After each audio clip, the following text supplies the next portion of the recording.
Cameron, yeah, a lot of excitement still lining Saginaw Street here on the final day of Back to the Bricks. Now, a lot of people that I talked to here today say this event means more to them than Christmas. So we went on the hunt for some of the most unique cars on the final day.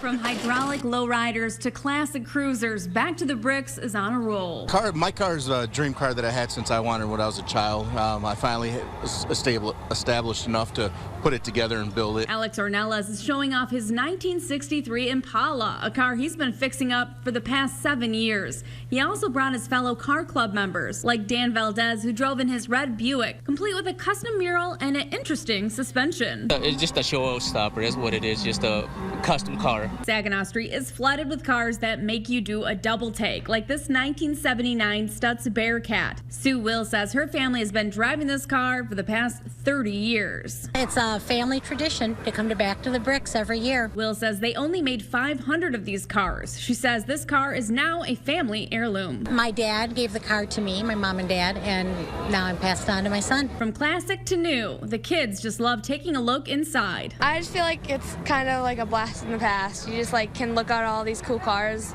and get to actually see what people actually drove back then. Don Gray says his car is a piece of his childhood. His Model T came out when he was just 2 years old. I always wanted one. It took me almost 4 years trying to find one that was good enough to buy. Gray says his Ford tops out at around 50 miles per hour and still wins trophies.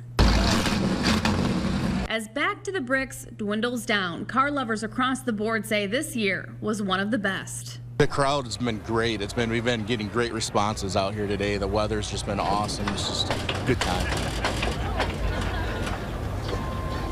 Now, many people are already, of course, looking forward to Back to the Bricks of 2018 next year.